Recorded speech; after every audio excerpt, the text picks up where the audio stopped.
Et coucou! Comment ça s'est passé alors votre 8 août 2024, ce portail qui a commencé mais qui n'est pas terminé?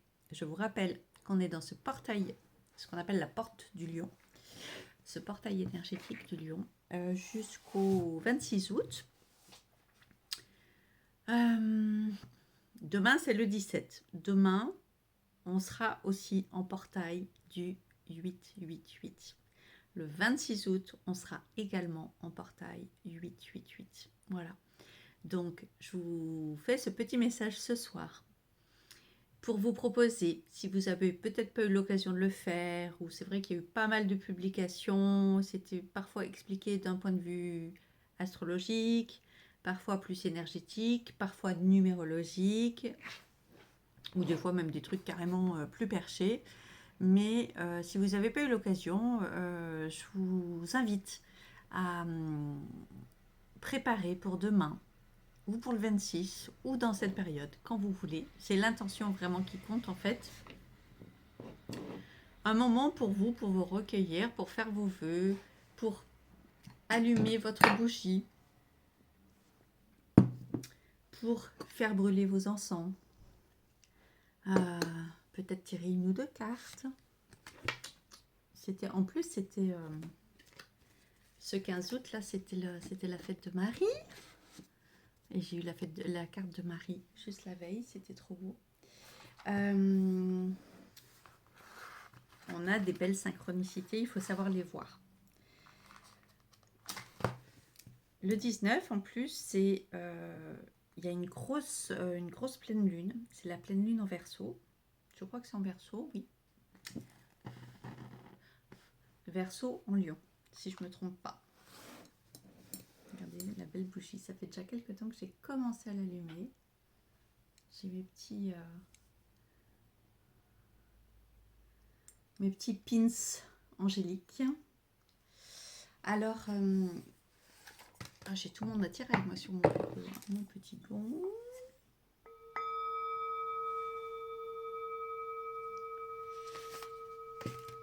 J'ai prévu demain de faire une sacrée journée de vœux. Alors le 888, pour les personnes qui connaissent pas trop en numérologie, c'est vraiment un portail qui est donné pour bousculer dans le bon sens. Justement, si on fait les choses en conscience, c'est le moment parfait pour passer à autre chose, pour aller de l'avant.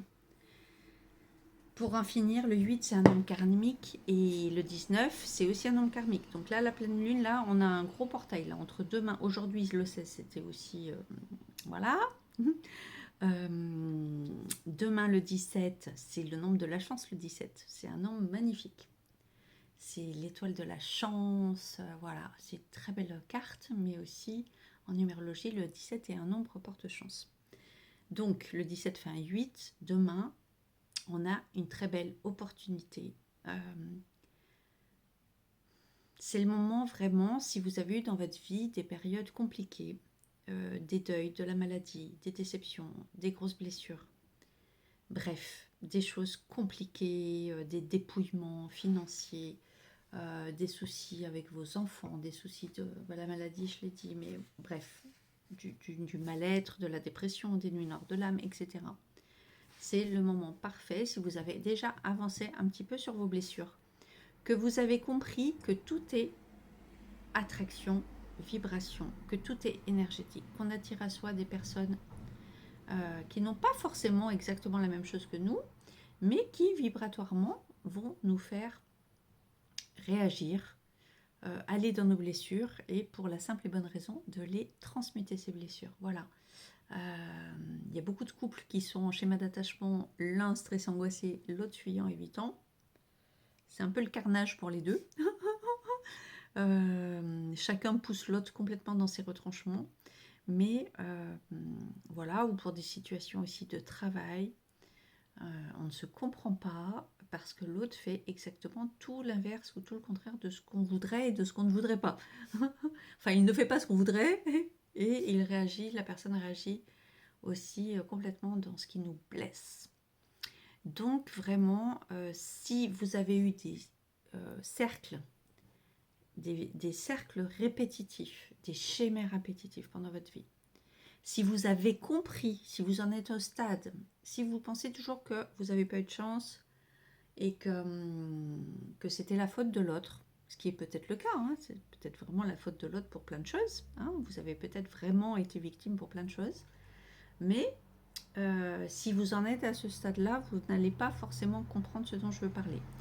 Si vous avez compris en fait que l'autre est juste un miroir de nous, en fait, et que l'autre nous donne des occasions, malheureusement en nous blessant, de transmuter ça et de guérir quelque chose chez nous. Si vous en êtes à ce niveau, à peu près de compréhension, d'acceptation, si vous n'êtes plus dans le combat, mais que vous êtes plutôt dans l'acceptation, si vous avez compris que tout est attraction, que la manifestation bien sûr existe et que parfois on manifeste effectivement tout le contraire de ce qu'on veut, de ce qu'on voudrait, et qu'on ne comprend pas, on se dit c'est pas possible, j'ai un karma, je suis maudite, il y a un truc.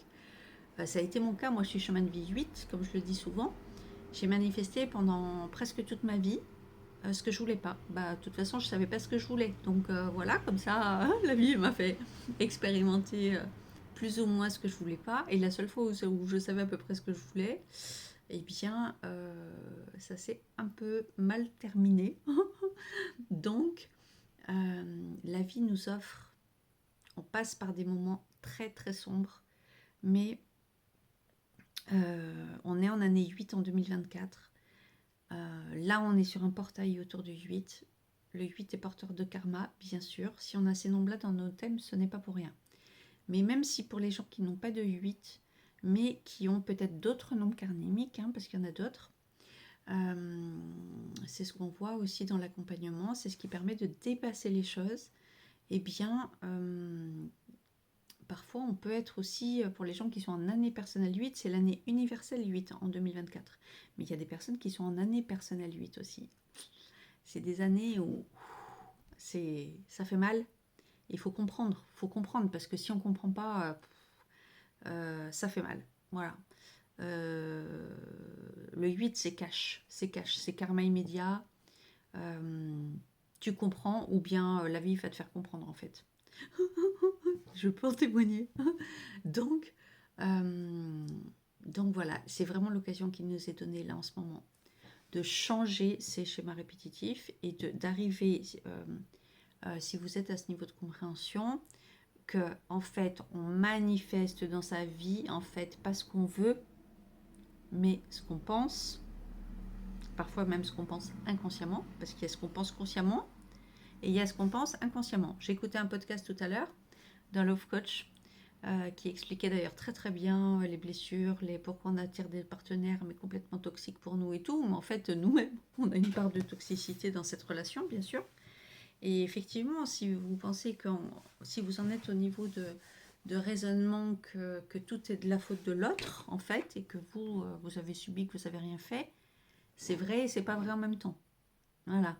Parce qu'en fait, non, c'est jamais par hasard que ces personnes-là sont dans la relation avec nous ou que nous, on est en relation avec eux. Voilà. Il y a quelque chose qui résonne, il y a quelque chose en miroir. Voilà. Donc demain, avec ce 17, donc 888, c'est vraiment l'occasion d'aller voir ces schémas-là. Même ce soir, si vous pouvez, pensez-y, essayez d'analyser, pensez-y, mais pas avec votre mental, hein, pour essayer de penser avec votre cœur, et essayez d'accueillir, de faire ce deuil-là, de ce qui a été douloureux,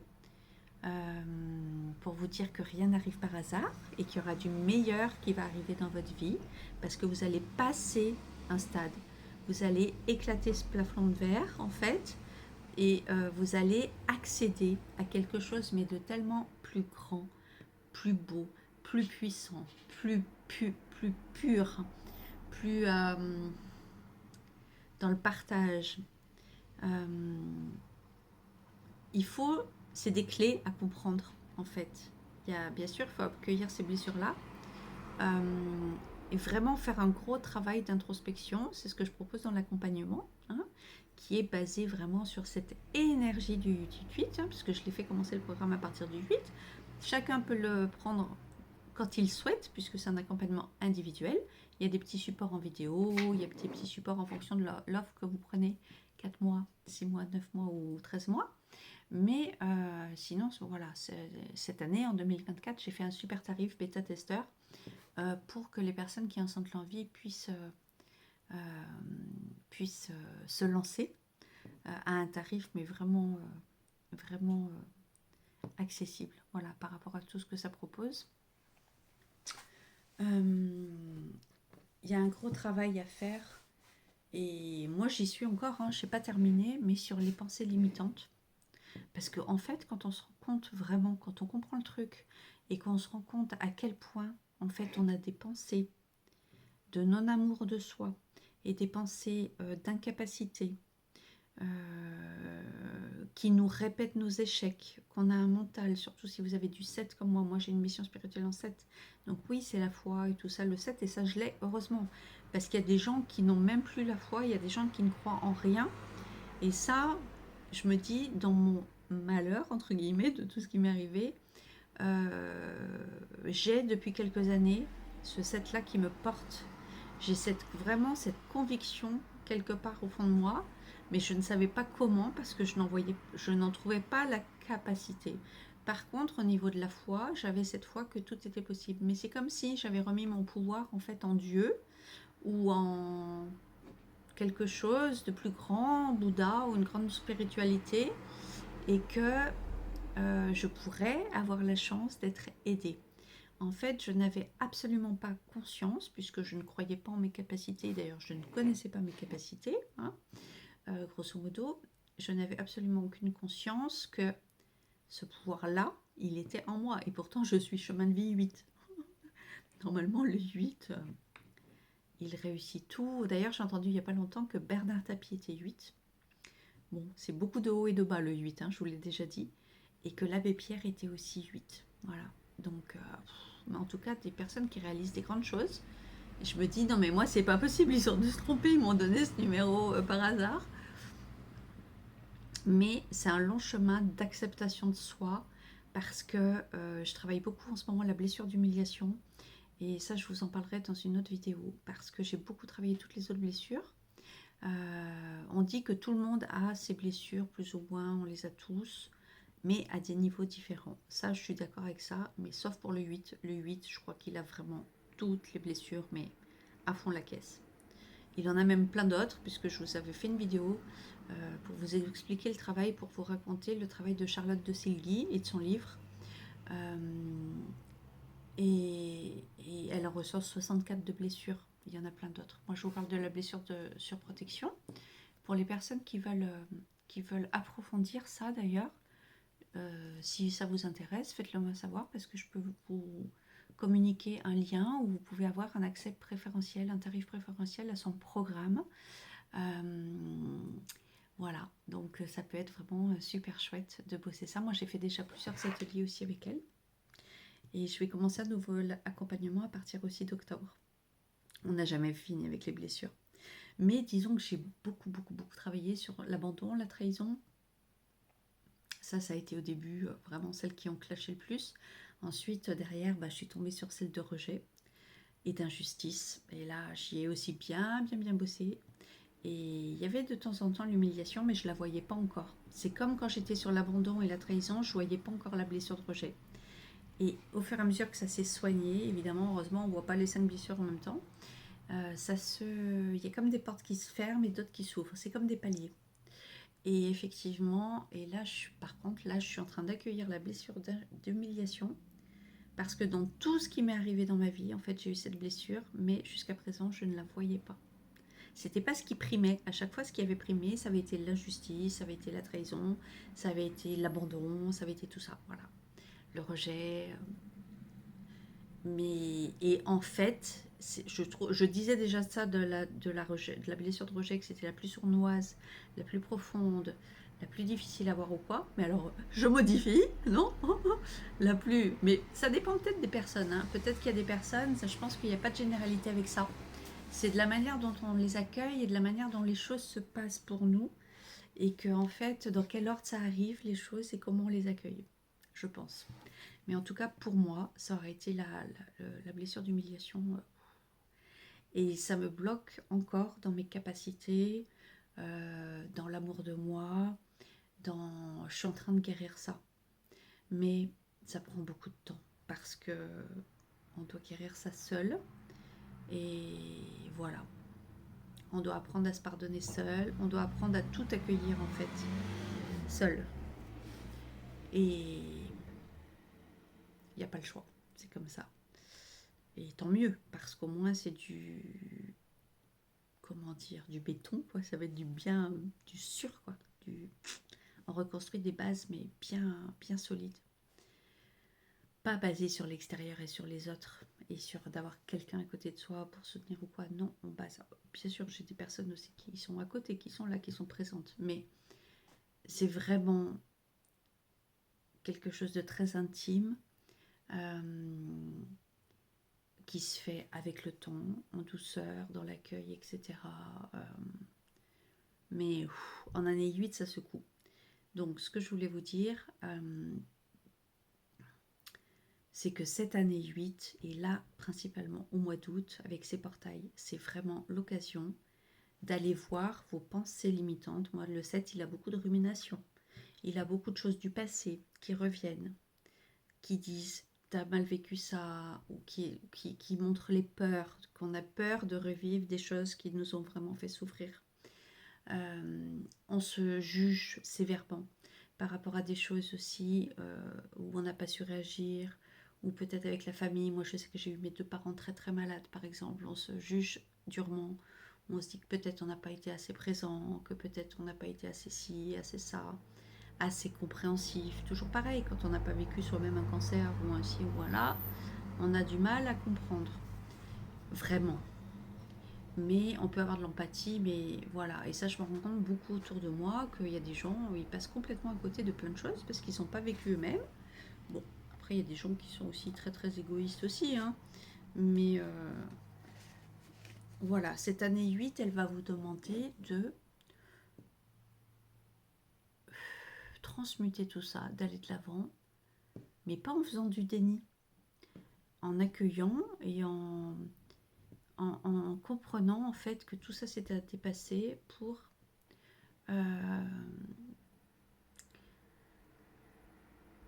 pour le transmuter une fois pour toutes, parce que c'est un palier de verre à percer, à exploser pour passer à l'étape suivante. Pour que vraiment, ce qui nous intéresse, c'est que dans notre vie, concrètement, on ne parle pas de foi, de trucs perchés de ci, de là, on parle concrètement de la vie de tous les jours, pour qu'on reconnecte à cette abondance auquel on a tous droit. C'est un droit divin de naissance. Je ne sais plus où, je l'ai écrit quelque part là-haut. C'est un droit de naissance pour tous. Le problème, c'est que quand on a des karmas dans son thème, on pense que c'est pour les autres, mais pas pour nous. Et c'est comment dire, c'est un truc qui nous colle à la peau, qu'on ne sait pas vraiment expliquer. Pourtant, on pense qu'on est méritant, mais en fait, on ne l'est pas. En fait, inconsciemment, on pense qu'on ne l'est pas. C'est pas qu'on ne l'est pas, c'est que inconsciemment, consciemment, on se dit, bah oui, tout le monde a droit, et en plus, voilà, on n'a rien fait de mal qui pourrait faire qu'on n'y ait pas droit nous, les autres oui, mais pas nous. Mais, et ça c'est vraiment en travaillant sur soi et au fur et à mesure en accueillant, parce que ça c'est quelque chose qui n'était pas vu chez moi avant, même il y a encore un an, il y a quand même quelque chose qui dit que il y a un truc qui nous colle à la peau. Alors avant on pouvait parler comme de pas de chance, et qu'au fur et à mesure on peut...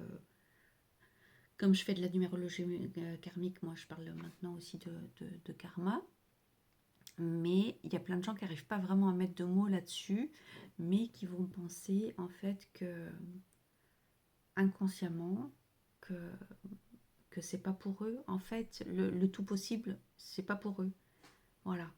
Euh, mais c'est inconscient, comme je vous dis. Il faut vraiment déjà avoir travaillé sur ses pensées limitantes dans tous les domaines de sa vie. C'est ce qu'on fait aussi pendant l'accompagnement, que ce soit pour l'amour, que ce soit pour le travail, que ce soit pour l'argent. Voilà.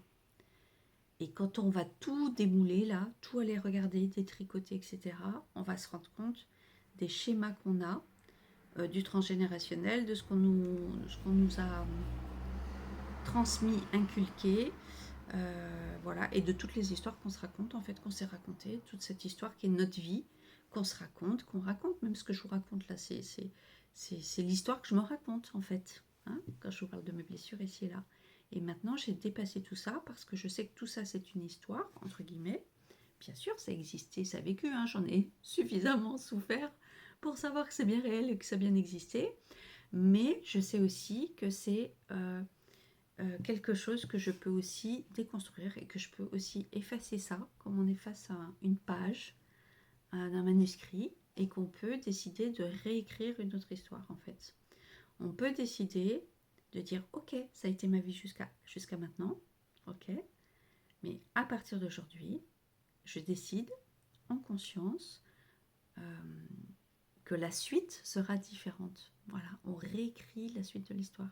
C'est comme si on change la fin du livre. Voilà, ce pourquoi soi-disant on était destiné aussi ou là. Parce qu'en fait, au début, on n'avait pas la conscience. On n'avait pas toutes les données en main.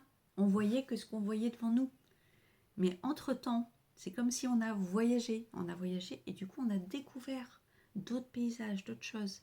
Et on se dit non, en fait, là, j'étais restée au stade du premier paysage où je voyais que ce que je voyais devant moi. Mais en fait, j'ai pris de la hauteur maintenant. Maintenant, j'ai la vision, par exemple, sur le monde entier. Pas que sur la petite ville où j'étais, voilà, dans ma culture, avec mon éducation, avec mes blessures, où tout était en forte résonance. Hein, voilà. Il y a ces fameuses deux périodes. Hein, voilà, comme on dit. Et un jour, on passe à l'autre période. Euh, J'ai beaucoup aimé ça. Les Amérindiens parlent très très bien de ça, d'ailleurs. Euh, de ces fameuses périodes ensuite où dans notre deuxième partie de vie, hein, c'est un peu comme l'histoire du livre, hein, où ma deuxième... non, ma deuxième vie commence lorsque j'ai compris que j'en avais qu'une, ou je sais plus le titre du livre, c'est un truc comme ça. Ce livre qui a été vendu à des millions d'exemplaires, que j'ai adoré, effectivement. Un jour, on comprend des choses.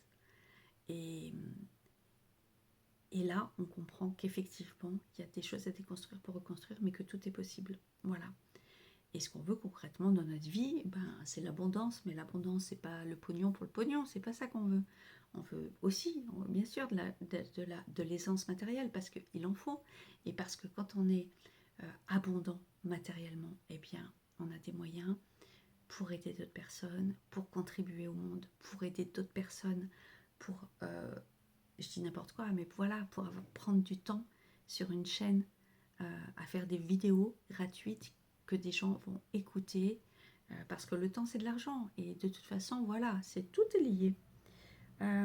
C'est de l'argent, il en faut pour donner à des associations, pour aider d'autres personnes qui en ont besoin, pour contribuer au monde. Voilà.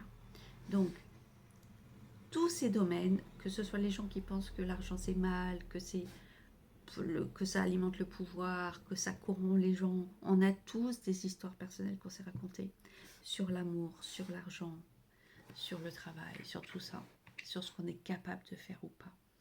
Et en fait, c'est ça qu'on voit dans l'accompagnement très en détail, parce que quand on commence à voir ça, à comprendre ce qu'on se raconte depuis des années, bah, on comprend qu'en fait, on soit resté bloqué à des stades où ça avance pas dans notre vie. On répète toujours les mêmes schémas répétitifs, toxiques, nocifs, ou qui nous font stagner, qui nous font toujours rencontrer les mêmes personnes, dans les mêmes schémas, avec les mêmes blessures, etc. etc. La manifestation, c'est quelque chose à comprendre. Il faut comprendre comment ça fonctionne. À l'école, on ne nous apprend pas tout ça. On ne nous apprend rien sur l'énergétique, sur comment ça fonctionne, les rapports entre les gens, sur les blessures, sur nos schémas d'attachement. On ne nous apprend rien. Tout ce qu'on nous apprend à l'école, dans les petites classes, etc. Je ne parle pas après si on fait des métiers qu'on a choisis magnifiques, mais dans les petites... On devrait apprendre tout ça. On devrait apprendre à se connaître. On devrait apprendre à connaître soi-même l'humain, la relation de l'un à l'autre, comment ça fonctionne. Voilà. Ça irait beaucoup mieux. Les enfants grandiraient, si on nous apprenait à l'école à comment réguler notre système nerveux, comment être en sécurité intérieure, c'est la base de tout en fait. On ne peut rien manifester si on a, enfin rien de bon en tout cas, si on a un système nerveux dérégulé, si on se fait mener par notre mental, par notre ego, si on tombe dans nos addictions parce qu'on est soumis à des stimuli et tout, et qu'en fait on est mal dans notre peau, on est triste, on est dépressif, on va dans des voies de compensation, que ce soit avec la nourriture, avec le sexe, avec l'argent, dans des dépenses, avec des tromperies, etc. On veut fuir notre quotidien qui nous ennuie. Voilà, pour trouver de l'excitation, pour trouver de l'imprévu, etc., des surprises. Mais bon, il n'y a pas de limite, en fait. Tout est en nous. Les surprises, l'imprévu et tout, c'est tout en nous, c'est tout disponible pour nous, en équilibre. Voilà, en équilibre. C'est un long chemin, mais c'est chouette. C'est chouette quand on arrive à ce stade de paix intérieure, d'amour de soi, de gratitude. Je vous parle beaucoup de la gratitude dans l'accompagnement. D'avoir déjà, malgré les situations qu'on traverse, quelles qu'elles soient, d'avoir quand même de la gratitude pour ce qu'on a déjà, et d'arriver même à avoir de la gratitude pour les moments difficiles qu'on a passés dans notre vie, aussi souffrants soient-ils. C'est pas quelque chose de perché, hein, c'est vraiment quelque chose de très concret dont je vous parle. Voilà. Il y a du somatique à faire, il y a des choses à faire sortir du corps, effectivement, parce que tous nos traumas, toutes nos grosses blessures, tous nos chagrins s'imprègnent dans notre corps. Et c'est ça qui crée ensuite des maladies. Donc, c'est important d'arriver à faire le chemin inverse. Voilà, ça je vous en ai souvent parlé dans des vidéos, mais ça me semblait opportun là, parce que c'est le moment, vraiment, avec ces portails, d'aller voir nos pensées, sur quoi se portent nos pensées du matin au soir. Et malheureusement, souvent, et surtout si vous avez du 7 ou même si vous avez du 2, le 2 qui est dans la mauvaise relation à l'autre, dans les doutes, le 4 qui va être beaucoup trop rigide, beaucoup trop dans justement les schémas enfermants, etc. Le 6 qui va être trop dans le 5, alors je vous parle même pas dans l'instabilité totale. Le 6 qui va être trop dans le plaisir aux autres, trop dans le sacrifice. Tout donner, donner, donner aux autres pour être aimé. Voilà, ben ça va pas. C'est tout par l'extérieur et tout par le sacrifice en fait. Le 7, alors il va être complètement dans le mental, dans la psyché. Et le 8, bah alors le 8 c'est un peu un résumé de tous les autres. Pour ça, le 8 il cumule tout. Voilà, et le 9 il va être peut-être parfois trop gentil, trop dans l'empathie, trop dans le don aux autres, c'est le nombre de l'humanitaire. Le 1, je sais pas parler du 1, mais le 1 trop autoritaire, trop terre à terre, trop dans ses vérités aussi, un peu comme le 4. Donc, faut sortir de tout ça. Il y a autre chose derrière. C'est vraiment le moment de le faire. Et voilà ce que je voulais vous dire. Le 17, c'est un nombre chance. Le 26, c'est un nombre, un nombre christique. C'est le nombre de Jésus, le 26. Voilà, qui fait aussi un 8. Donc le 26 août, si vous êtes soit religieux, soit pas religieux, mais comme dans les soins Laoshi ou autres, Jésus en tant que j'allais dire en tant que comme Jéchoua en fait, hein, comme quand on dit Marie au niveau énergétique, en tant que maître ascensionné, voilà, je ne trouvais plus le mot, maître ascensionné et non pas religieusement. Et puis le 17, voilà, demain aussi, c'est un grand portail de chance. Donc la couleur, c'est le vert. Vous pouvez faire brûler une bougie verte demain pour vous accompagner.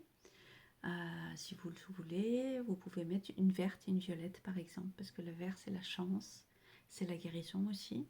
Le violet c'est la transmutation.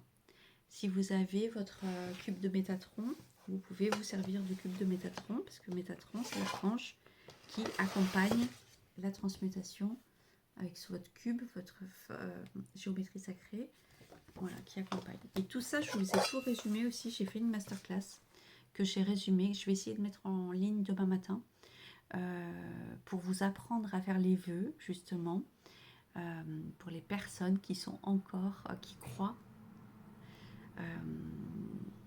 ou peut-être qui ne croyaient pas avant mais maintenant qui croient qu'on peut vraiment déposer des vœux et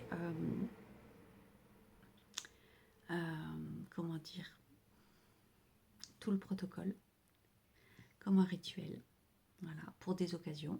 Donc je vous parle du 888 dans cette masterclass, mais pas que, parce que là on a le 17, on a le 26, il y a eu le 8 si vous l'avez déjà fait, mais aussi pour les pleines lunes, pour les nouvelles lunes, pour votre date d'anniversaire ou pour tout simplement un jour où vous vous sentez en très haute vibration, parce que c'est tout ça que j'explique dans la masterclass, c'est comment se préparer aussi avant pour faire le vœu, comment préparer son environnement, comment se préparer soi, etc.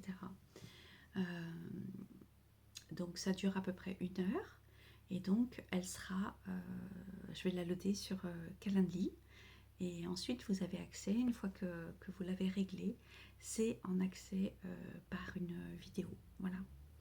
Vous recevez le lien et moi je vous envoie le lien et ensuite voilà, et c'est quelque chose que vous gardez tout le temps. Voilà, c'est pas valable qu'un an ou 2 ans, vous avez le temps d'écouter, peut-être de réécouter, parce qu'il y a toujours plusieurs stades de compréhension.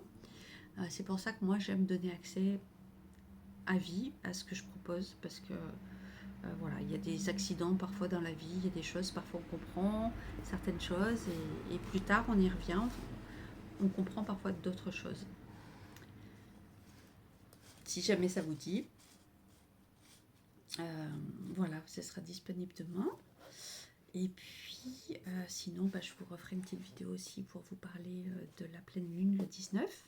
Je vous proposerai aussi de poser des intentions pour faire des vœux pour cette pleine lune là, parce qu'il va y avoir encore des choses bien à se débarrasser, parce que le 19 est un nombre karmique et là un 19 karmique qui est en plein dans un portail de lion, en 888, c'est la belle occasion. Justement, il ne faut pas voir les nombres karmiques comme des choses dramatiques ou qui va encore nous tomber un truc sur la tête ou quoi, hein. Non, justement pas du tout.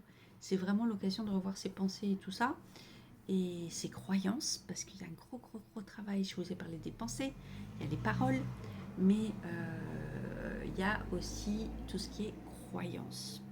Et ces croyances, justement, comme disent les Toltecs, avec ces 2 périodes, il y a les croyances qu'on a reçues en tant qu'enfant, on nous a inculqué une religion, des croyances, des traditions, voilà, venant directement de nos parents, de nos grands-parents et tout. Et un jour, moi je dis, un jour on devient adulte. Ça peut être à 20 ans, à 30 ans, à 40 ans, à 50 ans. Et ce jour-là, on laisse ce bagage-là de différentes manières, selon les personnes et selon comment on a envie chacun, en fait. Hein. Et on décide d'être soi-même, de s'inventer, de se réinventer, de se créer notre propre paradigme. De qu'est-ce qui est bon pour nous, qu'est-ce que nous on a envie, et plus tout ce qu'on nous a inculqué quand on était petit, quand on était jeune, comme la vérité. En fait, des vérités, il y en a plein. Notre père n'est pas comme nous, notre mère n'est pas comme nous. On n'a pas les mêmes envies, on n'a pas les mêmes métiers, on n'a pas les mêmes dons, on n'a pas les mêmes aspirations, on n'est pas venu travailler les mêmes choses. Voilà, chacun a le droit d'avoir sa vie. On ne vient pas sur Terre pour vivre la vie de nos parents. On n'est pas un enfant de remplacement, on n'est pas un enfant qui vient réaliser des vœux que nos parents n'ont pas réalisés à leur place. Voilà, non, pas du tout. On est là pour vivre notre propre incarnation ce que nous-mêmes, on est venu faire ici sur Terre, avec notre caractère, voilà. Et si ça dérange, mais un jour, on assume ça. Et ça, c'est extraordinaire. On n'a plus cette peur, cette quête de vouloir être aimé, qui est pendant longtemps très inconsciente d'ailleurs. Hein. On n'a pas l'impression qu'on veut être aimé. Moi, si on m'avait dit ça il y a 4 ans, je dis bah non. Moi, je veux pas spécialement être aimée. J'ai toujours l'impression d'être un peu quand même grande gueule. Toujours l'impression, par contre, c'est vrai que j'ai toujours aimé faire plaisir.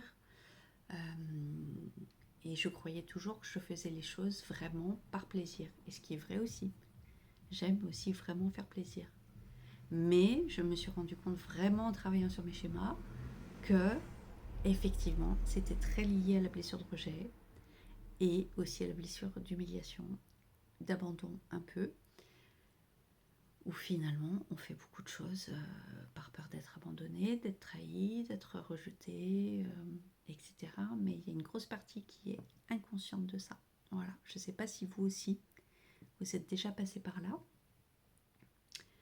Et un jour, ben, on s'en fiche en fait de ce que pensent les autres et même de notre famille. Hein. Ceux qui n'approuvent pas, il y a toujours ces fameux moutons noirs, comme on dit dans toutes les familles, où on n'est pas compris. De toute façon, quoi qu'on fasse, on n'est pas compris. Et c'est ok, c'est pas grave. Et tant pis si on est jugé quand même parce qu'on est différent. Et tant pis s'il y a d'autres personnes même qui s'en servent aussi pour atteindre des gens qu'on aime, voilà, en voulant absolument nous faire porter notre singularité. C'est comme ça. Et un jour, je vous assure, on assume ça et on a le courage d'être soi-même. Et ça, c'est extraordinaire. C'est comme si on se déleste de 2000 kilos d'un coup. Voilà. Le jugement des gens, ça reste le jugement des gens. C'est leur jugement, en fait. Et voilà, moi, j'ai été beaucoup soumise à beaucoup de critiques chez beaucoup de proches. Enfin, des proches qui ne me comprennent pas. Mais c'est leur choix, ils ont le droit. Voilà. Et moi, je sais maintenant où je veux aller et je sais voilà, ce qui me rend heureuse. Et ceux qui ne comprennent pas, ben, c'est pas grave. Voilà. Comme je dis, je fais rien de mal. Hein. Par contre, j'ai le droit, comme tout le monde, d'être heureuse et de faire des choses qui me plaisent, moi. Voilà. Je ne vais pas aller faire tel ou tel métier pour faire plaisir à je ne sais pas qui. Voilà, je veux dire, non. Et en plus, avec tout ce que j'ai traversé, je sais que je peux aider des gens qui traversent les choses comme moi. Donc, il n'y a rien qui me fait plus plaisir que ça, quoi. Et c'est très lié à mes nombres, voilà, parce que Céline, ça vibre en 3. Et le 3, c'est quoi? C'est la joie, c'est le plaisir, c'est la communication, euh, c'est l'enfant intérieur. Voilà.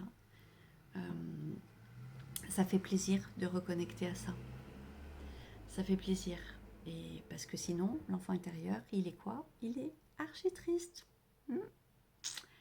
Et c'est lié à la gourmandise, c'est lié... Bon, alors des fois c'est un peu un excès, hein, c'est sûr, parce que le 3 c'est le nombre du plaisir. Alors, il y a tous les plaisirs. Et voilà, alors des fois on prend un peu des petits kilos, on aime un peu trop les restos, tous les plaisirs du 3, mais aussi le plaisir de faire plaisir. Ouais, voilà. Mais pas comme avant, en conscience. Pas comme avant où c'était pour s'adapter. Par peur d'être quitté, par peur de plus être aimé, etc. Donc c'est très différent. Voilà ce que je voulais vous dire pour demain. C'est un peu long comme d'habitude, 38 minutes, mais ça me semblait important. Vous pouvez faire ça demain. Si c'est pas demain le 17, c'est pas grave. Vous pouvez faire ça les autres jours. Quand le moment semble important pour vous, quand vous êtes dans une très bonne vibration énergétique, que vous êtes vraiment en joie, que vous avez hâte de faire ce vœu, ce rituel de libération. Posez vos intentions, prenez du temps pour vous. Prenez, même si c'est 1 heure, prenez 1 heure. C'est rien 1 heure dans une journée de 24 heures, dans une vie, dans une semaine, pour poser vraiment, faire la clarté sur ce qui vous semble important. Et essayez vraiment, si je peux vous donner un dernier conseil, de focuser sur ce que vous voulez, pas sur ce que vous voulez plus. Parce que c'est ça aussi le problème, c'est que quand on focus sur ce qu'on veut plus, qu'on a beaucoup souffert, qu'on a beaucoup eu de déceptions dans tous les domaines de notre vie, On dit, ah, je veux plus ça, puis je veux plus ça, puis je veux plus ça. C'est notre mental qui nous ramène ça toute la journée et que ça nous resserre ça du matin au soir. Et du coup, sur quoi on focus? Sur ce qu'on veut plus. Mais ça marche comme ça, la loi de l'attraction. Bah, du coup, on focus toute la journée sur ce qu'on veut plus, ben, c'est ce qu'on attire. Voilà. Parce qu'en fait, la loi de l'attraction, elle fonctionne sur ce qu'on vibre, ce qu'on pense, ce qu'on vibre et sur quoi on focus. Alors, si tu focuses sur ce que tu veux plus, bah, tu vas l'attirer encore. Voilà, c'est tout con, hein, mais voilà. Donc, essayez vraiment de focuser sur ce que vous voulez. Et si vous ne savez pas trop, bah, vous demandez vraiment ce qui est bon pour vous. Voilà, ce qui est bon pour vous. L'univers, il sait. L'univers, ou si vous êtes religieux, Dieu sait. Voilà. Dieu sait ce qui est bon pour nous. Et puis, il y a toujours des petites choses quand même qu'on sait, hein, qu'on veut, qu'on souhaite, qu'on désire, qu'on aime, quelles sont vos passions, qu'est-ce qui vous rend en joie. C'est facile à trouver, c'est ce qui vous rend en joie. Ce qui vous rend en joie, bah, c'est ça. Voilà. Je vous fais des gros bisous. Et donc, good luck pour demain. Et puis de toute façon, je vous reparle d'ici le 26 pendant le portail. Puis j'ai tiré des petites cartes un peu ces jours-ci aussi. Je vais vous mettre ça sur la chaîne YouTube. Je vous fais des gros bisous. Et puis je vais publier sur Insta juste des petites vidéos plus courtes pour amener sur YouTube. Allez, et racontez-moi surtout. Faites-moi des petits partages d'expériences parce que moi j'adore ça, avoir des partages d'expériences. Voilà, bisous.